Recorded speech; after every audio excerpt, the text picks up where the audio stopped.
नमस्कार मित्रांनो, तुमच्या सर्वांचं स्वागत आहे आपल्या नवीन YouTube चॅनलमध्ये, ज्याचं नाव आहे स्पाइस ऑफ लाईफ, जिथे तुम्हाला नवीन नवीन रेसिपीज बघायला मिळतील। तर आज जाणार आहे सिद्धिविनायक टेम्पल आपल्या लाडक्या बाप्पाच्या दर्शनासाठी।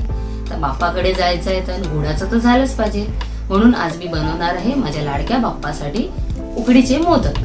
आता मी पहिल्यांदा गॅसवरती एक कढई घेतली आहे। कढई अशी घ्यायची आहे जेणेकरून सारण आपलं लागलं नाही पाहिजे।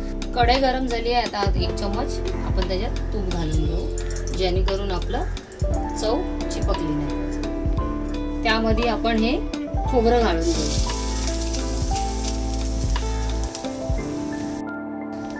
आता 1 चम्मचच्या साहाय्याने आपण हे असं चांगलं फिरवून घेऊ आणि थोडं खोबरं ओलं असतं, कारण हे ओलं खोबरं आपण ओल्या नारळाचं घेतलं आहे, म्हणून आता ह्याला थोडं आपण त्याच्यातलं पाणी थोडं सुकवून पुढे आपण त्याच्यात गुळ वगैरे घालून घेऊ। 2 वाटी खोबरं होतं म्हणून मी 1 वाटी गुळ याच्यात घालत आहे।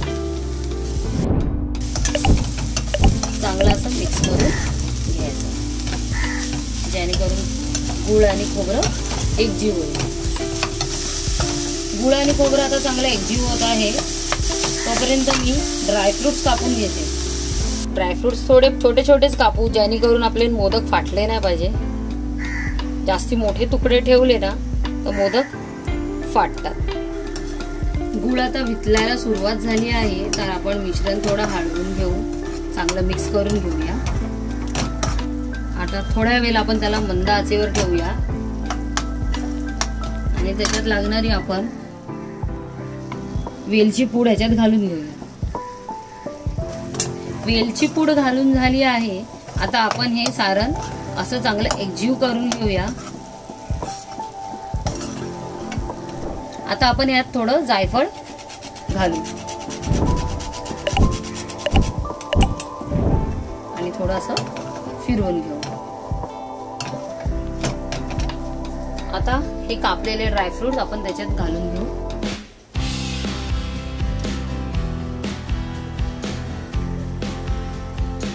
आणि मिश्रण चांगलं एकजीव करून घेऊ।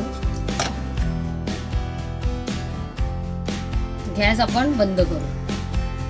तर आता आपलं सारण तयार झालेलं आहे, त्याला आपण थोडा वेळ बाजूला ठेवून थोडं त्याला थंड होऊ दे, तोपर्यंत आपण कणिक मळून घेऊया। कणिक मळण्यासाठी मी एक टोप घेतलेला आहे असा, आणि त्याच्यामध्ये आता मी 2 वाटी तांदळाचं पीठ घेणार आहे कणिकासाठी। तर मी 2 वाट्यासाठी 2 वाटी पाणी घेणार आहे। चवीकरता पाण्यात थोडं मीठ घालून घ्या, ज्याने कणिकामध्ये थोडं मीठ असेल तर चव येईल मोदकांना।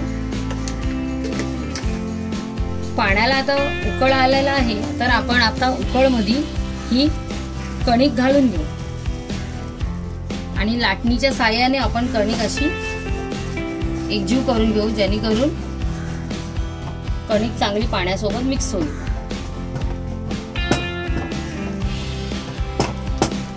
आता कणिक आपली मिक्स करून झालेली आहे, आपण आता गॅस बंद केला आहे। आता एक झाकण घेऊन आपण हे कणिक थोडं झाकून ठेवायचं आहे, जेणेकरून कणिक खूप मऊसर आणि छान मळेल। आता आपण हे झाकण काढून घेऊ। साधारण 5 मिनिटं झाली आहे आणि कणिक चांगलं वाफलं आहे। आता आपण हे कणिक हा परातात मळून घेऊ। कणिक आपण पूर्ण काढून घेतलंय आहे एका परातामध्ये, आणि आता हे गरम आहे म्हणून आपण एक ग्लास घेऊन त्याच्या साहाय्याने हे कणिक मळून घेऊ, जेणेकरून माझ्या हाताला चटके बसणार नाही आणि तुमच्याही नाही।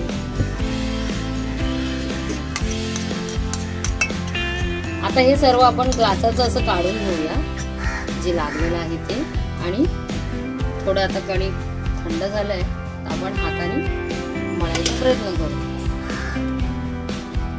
थोडा तुपाचा हात घेऊ आपण, जेणेकरून कणिक हाताला चिटकणार नाही आणि मळायला आपल्याला सोपं पडेल। आता हे कणिक आपण असं मळून घेतलंय। कणिक मळून झालेलं आहे, तुम्ही बघू शकता किती मऊसर आहे कणिक। आणि जर कणिक हाताला चिटकत असेल तर थोडा तेलाचा वापर आपण करू शकतो, जेणेकरून मोदक बनवताना आपल्याला कणिक हाताला चिपकणार नाही।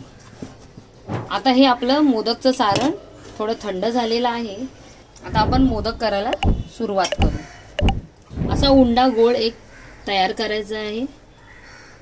थोडा हाताला चिटकत असेल तर आपण तूप किंवा तेल असं लावून घेऊन तळ हाताला उंडा असा गोल करून घ्यायचा आहे। कुठे जसं क्रॅक आलं नाही पाहिजे, जर क्रॅक असेल तर आपला मोदक तुटायची शक्यता जास्ती असते। आणि अंगठ्याच्या सहाय्याने असं एक वाटी तयार करून घ्यायची आहे।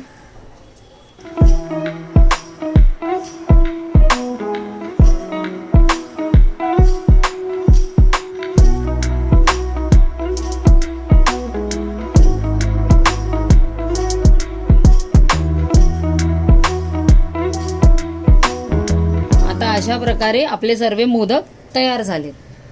आता आपण हे मोदक ठेवण्याकरता एक जालीदार असं भांडं घेऊया, ज्याला आपल्याला इथं पुरत तेल लावून घ्यायचं आहे, जेणेकरून हे मोदक घ्यायला चिटकायला नको। जर तुमच्याकडे वाफेचं भांडं असेल, स्टीमर असेल तर स्टीमरमध्ये स्टीम करू शकता, किंवा जर स्टीमर नसेल तर जसं मी वापरत आहे तशा जालीवरती एका टोपात तुम्ही 2 ग्लास पाणी टाकून वाफवून त्याच्यावरती हे जाळीवालं भांडं याच्यात मोदक ठेवून तुम्ही वाफू शकता।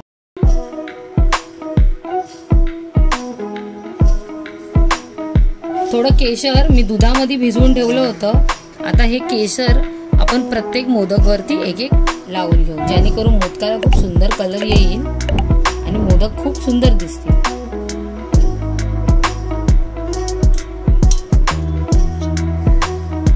आणि हे थोडं केशरी रंगाचं दूध आपण असं ह्याच्यावरती घालून घेऊ, म्हणजे हा रंग बघायला खूप सुंदर दिसेल आणि चवही चांगली आहे। आता उकड काढण्यासाठी आपण एक भांडं घेऊ, ज्याच्यावरती आपण ही जाली ठेवणार आहोत। मी अशा प्रकारे एक टोप घेतला आहे, टोपामध्ये 2 ग्लास पाणी आणि थोडी 1 चम्मच तूप घातला आहे, जेणेकरून मोदक थोडे शाईन करतात।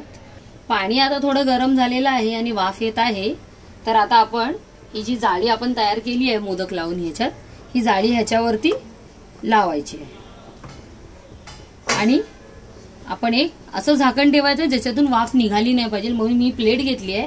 ह्या प्लेटच्या साहाय्याने आपण वाफ बाहेर जाऊन देणार नाही। कणिक गरम पाण्यामध्ये मळून घेतलेला आहे, त्या कारणामुळे 10 मिनिटात मोदक तयार होतील। तर 10 मिनिटं आपण वाट बघू। 10 minutes later. आता मी गॅस बंद करत आहे।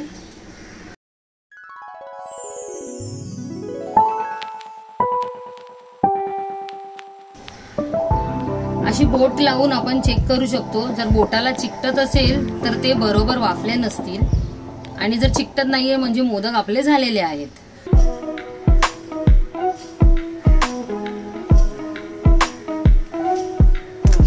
आता थंड करण्याकरता आपण हे ठेवूया।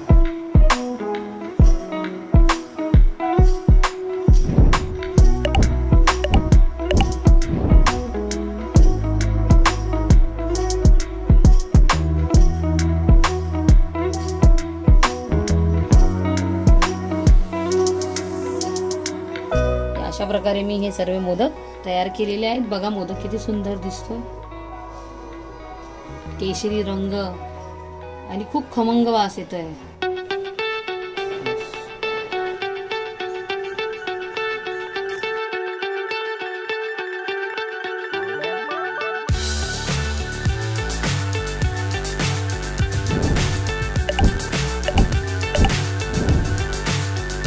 तर आता बघा आपले मोदक तयार झालेले आहेत। आता आपण हे पॅक करून निघूया सिद्धिविनायक टेम्पलला। बोला गणपती बाप्पा मोरया।